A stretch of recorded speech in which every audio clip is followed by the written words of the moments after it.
Welcome to the Mobile Games Playbook in association with Liftoff. Join us as we uncover the latest trends in user acquisition, monetization, and mobile game design.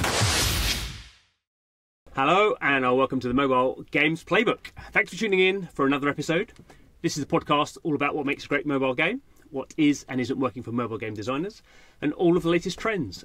I'm your host, John Jordan, and joining me today, I have two experts. I have Christie Crable, Activations Manager at Liftoff. How's it going, Christie? Hey, nice to be here. Thanks for having me. And also, suitably attired, we have to say, we have Kentaro Sugiara, who is a UA Manager at Rovio. How's it going, Kentaro? Yeah, all good. How are you doing? Got the official blazer on there. Telling people that today we're talking about user acquisition. I guess that was giving the game away by giving them your job title. So UA in the mobile space has always been one of those sort of evergreen subjects. We're all sort of coming back to it. It's always very dynamic. There's always sort of new things happening, but I guess there's always some sort of best practice we can talk about, and we'll sort of go through that in today's podcast. I would say we're going to talk, I think, specifically more about the sort of the casual game sort of UA. Obviously, there's an enormous range of product in mobile gaming, and there's very sort of specific ways in which you might want to address that for different kind of genres, but we'll sort of keep it on the casual level today. So I wondered to kick off, Kentaro, if you as the sort of expert day-to-day sort of UA manager at Rovio, could you sort of at a sort of high level tell us some of the trends that you've been seeing over the last few years, because you've had a fairly decent career in the sector. So what are the sort of the headline figures, the headline trends that you've been seeing? So I think since few years I've been observing the high competition in the market. The competition in the market is getting bigger and bigger. So especially in the casual space now, the CPI is increasing. So if you want to have sustainable UA campaign, you also need some product update. You need to have higher ARPU. That's the one trend. And to reduce CPI, some casual developer introducing the minigame or other things. So because basically you make a game more for the broad audience. So that's the one trend I've been observing. And Christie, you're not in it sort of on a day-to-day level in the way that Kentaro is, but what do you see? I guess sort of one step removed from your overview sort of aspect of.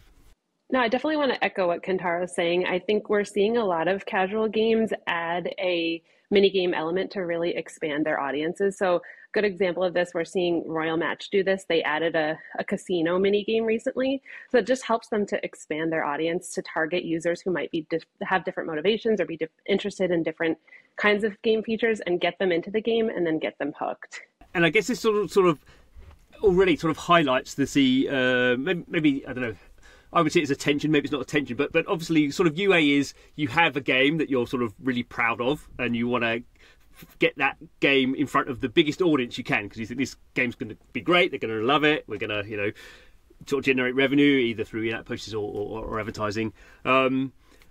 But equally, you sort of then get in this sort of situation where, as sort of Kentaro is talking about, it's very competitive as a market, and there's probably other people in that same genre who obviously think their game's great as well, and then you're sort of in this tension of how specifically do we sort of advertise that game, or it's interesting that people are saying, well, we'll actually modify our game to add some more gameplay so we can then sort of change our advertising. So it's sort of quite an interesting sort of creative tension about how UA is now feeding back into product design, which I think that to me for a total outsider seems like quite a big change that's happened over recent years. Yeah, no, I think that push and pull is important, though. I mean, the UA managers are on the front lines. They're the ones who know which kinds of creative resonate well with the target user. And so if they're seeing that a particular feature that's highlighted in creative is working, or they're seeing that a particular minigame is resonating, and they can give that feedback back to the product team and expand the product,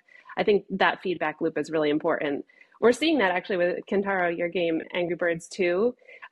You're in that market space, but I think Angry Birds has done a really great job of expanding with mini games in the PvP and PvE space. So like adding that level of competition that keeps those users engaged and wanting to come back and wanting to play. Can you talk a bit more about that, Kentaro? How was, because I remember when Angry Birds 2 came out, it was sort of what you'd expect an Angry Birds sort of game to be, and can you talk a bit about how that has sort of changed as you want to expand it to new audiences with different marketing, and how that sort of feedback loop into the product has worked?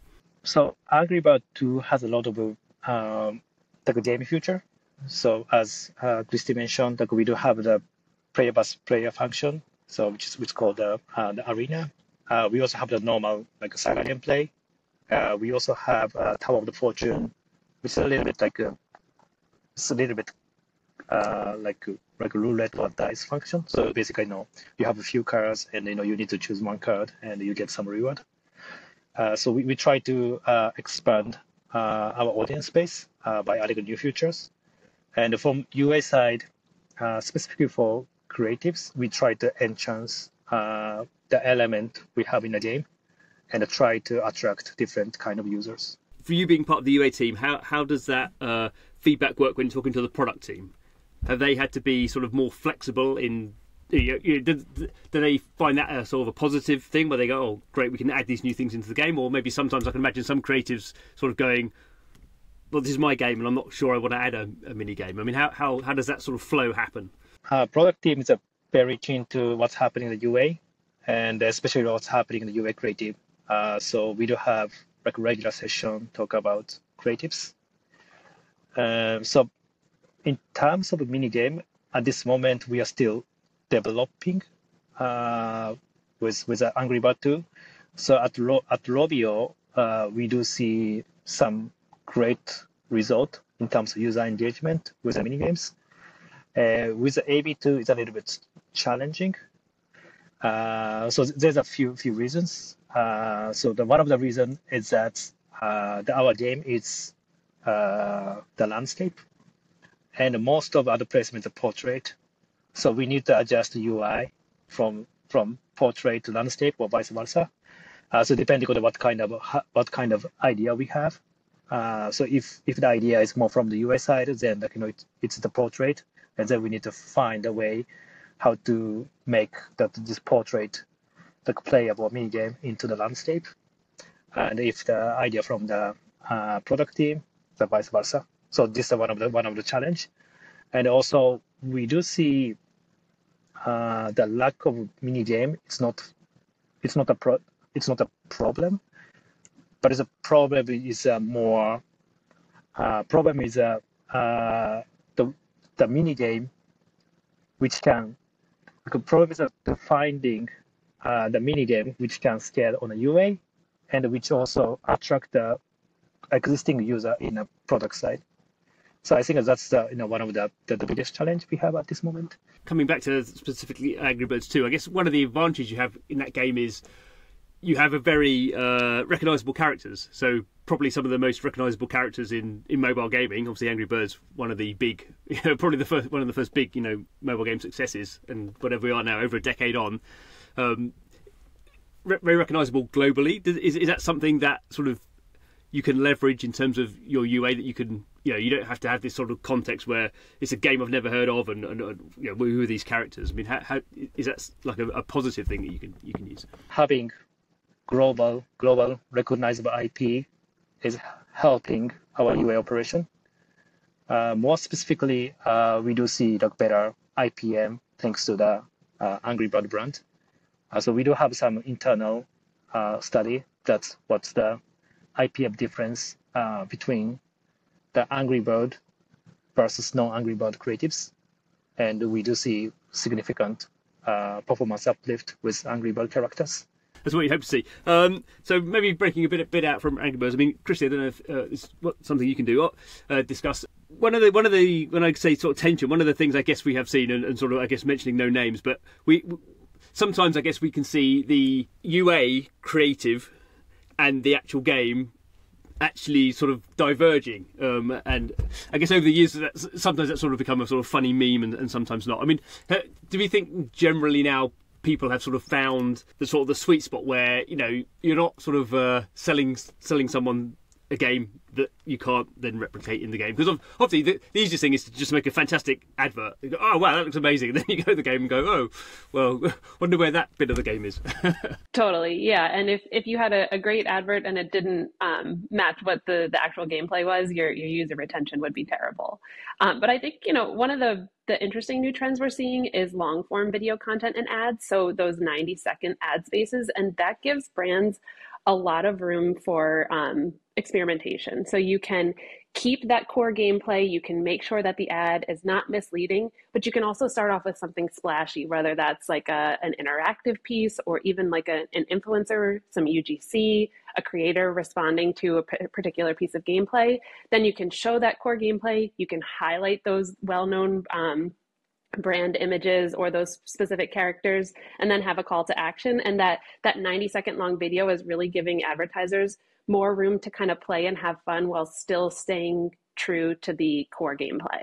And I guess the use of things like influencers, again, a double-edged sword, but I guess that sort of, if you don't have a great brand like Angry Birds, that sort of gets around that a little bit, because you're like, oh, it's, I mean, I'm not into influencers, but, you know, people go, oh, that's what they're playing. That's so it's sort of, the advert is not directly necessarily getting you into the game. So there's a wider sort of creative, you know, horizon. Totally. And I think that UGC style is so ubiquitous now. People are spending tons of time on TikTok or on Instagram. And so when they see an ad with a creator and they're hearing the creator react to the gameplay or say why they're so excited about playing a particular game, it's just so familiar that it really resonates with them. And we're seeing a lot of success on the DSP side running creatives that include influencer faces in them.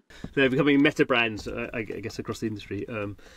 Kentaro, we sort of had the first sort of mention there of different sort of channels, TikTok obviously having a big one over the last few years. But how do you see that sort of landscape happening now? Are there particular channels that are still sort of hotter than others, or is it part of UA that you just, you know, you go where eyeballs are, you don't have particular, you know, favorite places to operate? Yeah, so TikTok is a very interesting network, and also same type of challenging network to manage. So like, obviously, AB2 is already 9 years old, and our audience is getting older. So we try to get a young audience, and I think TikTok is a great channel to acquire young audience. And we try to differentiate creative on TikTok. So we use more UGC contents.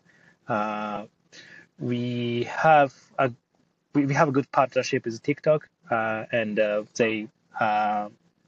trying to help us to come up with new creative idea with the UGC contents, and we do see some performance uplift with that. So definitely, this is something we are focusing at this moment. Yeah, I mean, what do you sort of say? We've been talking about doing some stuff on TikTok, maybe targeting a sort of younger audience. For that sort of, are you just looking there to drive downloads, or are you looking then sort of beyond the downloads to see, you know, how you're monetizing them, or what other sort of results you're looking for to tell you that was a good campaign? Because I guess that's, at the end of the day, that's sort of the key thing is, did that campaign meet our goals? So what are those goals that you're trying to drive? We are running a TikTok campaign as business as usual campaign. So meaning that we are optimizing the campaign towards to our ROI goal. So we do see some product update on TikTok side, and the product update help us to find a valuable user on TikTok. And together with the creative optimization, the performance is getting better, and we do believe that we don't have any problem to run like successful and sustainable campaign on TikTok. Christie, we talked quite a bit about TikTok. Is that really still where the majority of people you think are looking at, or is there? I guess there's always sort of, I would think, a balance between, you know, the different sort of tools that these people have. I definitely think there's a balance, and I think of platforms like TikTok as more of like the brand awareness. So maybe the goals there for many brands are ITI or IPM, whereas the goal when you're running ads on a DSP might be that D7 ROAS or user retention. And so brands are looking at how they weigh the budgets across those different channels to fit the right marketing mix. Liftoff, we're a DSP, so we're more focused on those downstream or down funnel goals. And so looking at user retention and maybe some of those key indicator metrics that might indicate that a user is going to retain or going to become a whale. Did they pass a certain level? Did they interact with the game on day 2, day 3? Did they take a certain action or participate maybe in a certain mini game or PvP competition? And those indicators can really help to identify, if a campaign is going to be successful in the long term, especially when, some developers are looking maybe at even 365 days out, what's the lifetime value of a user? So how can we identify those key indicator metrics in the beginning that help make sure that we're in the right direction? Mm-hmm. And for those of us who are not experts, day 7 ROAS, unpick that for us. Sure. So day 7 ROAS would be the return on the ad spend after 7 days after we've retained a user. So what return are we getting 7 days after that user makes the install? And that would be return in terms of them looking at ads, in-app purchase, both? Either looking at ads or making an in-app purchase. It really depends on how the app is monetizing. But yes, what return or what profit are we making from that user that we got through that UA campaign? The sort of scale of that from 7 days to 360, that's quite a bit of elastic. Totally. And I think, again, here we talked about like the push and pull before, but there's a push and pull of that optimizing campaigns quickly and making quick decisions, and then looking at that longer term user retention. So there's a lot that a UA manager can do on the UA side to optimize campaigns, to switch out creatives, to target new audiences. But then again, that feedback loop comes back to the product. Once the UA team has done the hard work of getting the user into the app, how does the product team do the hard work of keeping the user in the game, keeping them entertained, keeping them coming back? And I think, Kentaro, that goes back to some of the things you were talking about before with new product features, mini games, competitions, those user engagement features that really keep users retained. Not just making mini games to make your sort of, initial UA ad looks more appealing. It is, the whole point is a sort of ongoing sort of situation where you're getting them in and then they go, oh, that's why I came here, because I saw the ad and liked that, and then they hopefully go off and then find other bits of the game that are, you didn't advertise. Kentaro, where do you sort of sit in that sort of D7 to D365? Where you think there's a particularly sweet spot in there? Does it depend, I guess, on the product to some degree? Yeah, I think it depends on the product and also payback period. Like, how long you can wait for the money come back. One thing that I'm sort of always interested in, I mean, you mentioned it sort of a little bit, is sort of you use the term switching creative, Christie, and I kind of wonder, now we're in this sort of programmable sort of world where, and I guess we maybe get onto a bit of this with talking about AI later, but how just automated are these situations? How quickly are you just sort of churning stuff through without it becoming more like a black box where you're sort of not too, I don't know, maybe people aren't too worried about exactly what you're sort of serving up to people. You're just sort of almost looking at, what is your day 7 ROAS? And are we quite at that stage yet, or is that, have the robots taken over in terms of just serving up that sort of stuff? And because imagine, we've mentioned a few channels, but there's all these different social platforms out there. You may be running things globally. You've got all these different sort of demographics and different age groups. I mean, it becomes this massive matrix of thousands and thousands of data points. I don't think that AI is taking creative teams from 0 to 1. I don't think that we are in a spot where we're plugging words into an AI and just shooting out creative. But I do think where AI really helps get the UA team scale is in iteration. So whether that's localizations of language or small modifications to particular pieces of creative, it's a really great way for teams who don't have a ton of resources to churn out ads at scale that are more targeted to specific niche audiences. And especially when it comes to language localization, we've seen great tools that are able to quickly take a creator's voice and put it into a different language that sounds like their voice and helps it to feel more authentic to that target audience. So AI is a great tool for, I think, UA teams to expand upon the creative and the work that they're already doing. And I also think that AI can be really helpful for creative generation, if you put in ideas that are already working, AI can help to iterate on those scripts or to make new iterations of specific campaigns or concepts that are working. So again, I don't think it's a 0 to 1. I don't think you can just load up ChatGPT and suddenly have a great UA campaign. The creative brain behind most UA campaigns is still really important, but it's a great tool to enhance and leverage and amplify what's already going on. Kentaro, have you just Rovio have a secret button that they press and AI comes out the other end? Not yet. So I think I'm aligning what Christie mentioned. So I think still AI, at least for the UA creative production, AI is still like limited. So it's a very useful and powerful tool for asset productions or making a simple variation. But still not something like, we can rely on from 0 to 1 creative production. So yeah, this is what I see at this moment. So at Rovio, like, we have some internal AI tool. It's a super interesting. Like, you put some word and like generate some AI image.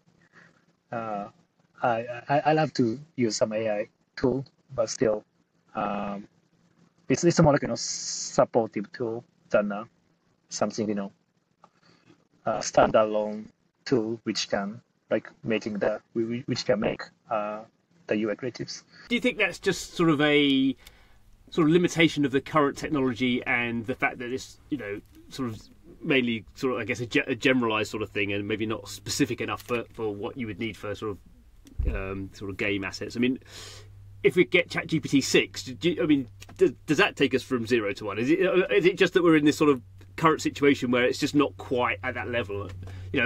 Or if that is the case, is that good for the industry where you just hit a button and it just goes off and does its thing? And would that be a positive? I guess that's a more philosophical question, I suppose. But have a crack at it.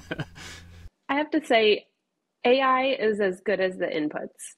And you find that when you're using ChatGPT just for daily life, if you type a question, it might return a mediocre answer. And then if you give it a lot more instruction and a lot more guidance, you'll get something much better. So a UA team that has a lot of brand history, has a lot of already created brand assets, knows what resonates with the user, has all of the data and the history behind what makes a good creative, and can input all of that into a UA or into an AI tool, I think the creative output is going to be so much better than if there's a new studio that's up and coming and they just say, hey, make us some creatives for this game. The output is not gonna, it's gonna feel like AI. People are gonna know that they're watching something that's not real. So I think having the knowledge and the data and the brand, the established brand, really will help those AI outputs be more impactful for UA teams. Yeah, it sort of seems to make some sort of sense that if the sort of teams with obviously sort of smart teams, you hope, and with those with sort of a longer history of sort of how they deal with their brand assets, that's going to result in something less generic. Because I guess one of the problems, at least with the sort of ChatGPT gen stuff at the moment, is it does look very generic if you just take the generic, output. And obviously you can change that with the prompts, but it would seem to be, at the moment at least, you can end up with very sort of generic outputs, which obviously if you're trying to do UA and make your game stand out is, I guess you find that a bit with RPGs. They all sort of the characters also look the same. You get here's the elf character, here's the dwarf character, and it, it's almost the opposite of what you want, isn't it? I suppose. I think where AI can also help is in terms of data analysis. And Kentaro, I'm sure you can validate this, but UA teams spend tons of time in Excel or looking at spreadsheets or pulling large data sets, and those can be fed into AI tools and compared. AI tools can now read images, so you can also insert your creative and share with the AI the data of particular creatives and get some ideas and recommendations from it that then the real teams can use to take and make smarter decisions. AI is good for like data analysts and also checking codes. So I personally use ChatGPT every day for reviewing my code. because my code is always broken. So, but like to finding a mistake in my code, it bits. Sometimes it's time consuming. So I just write a code check, ChatGPT, paste the code, and they will find out my mistake very quickly. In say 5 years' time, do you think that it will sort of have radically changed sort of the job you do? Or is it just going to be something where it just gets better as an assistant? I guess, maybe this isn't something to do particularly with AI, but I think in general, are we at this sort of cusp where, we have AI assistants now? Does it become transformative more than that? I mean, I'm not an AI expert, I don't know. So yeah, I think the UA manager job is getting more like not easier, but more simple and simple. I don't remember when I started working as a UA manager almost 10 years ago. I was buying a traffic CPC or CPM, maybe a little bit CPI, and then started, it's the company started to develop the product, targeting for CPA and ROAS. But before, I was checking the CPI and I was checking the payer rate, like everything in the manual. But now, I'm still doing that, but most of the optimization part was done on the network side. So not just the AI, but because of thanks to the better technology, the UA manager's job is more simple in terms of the data analyzing and also optimization. But again, it doesn't mean that that our job is getting easier. I think now we need to more focus on the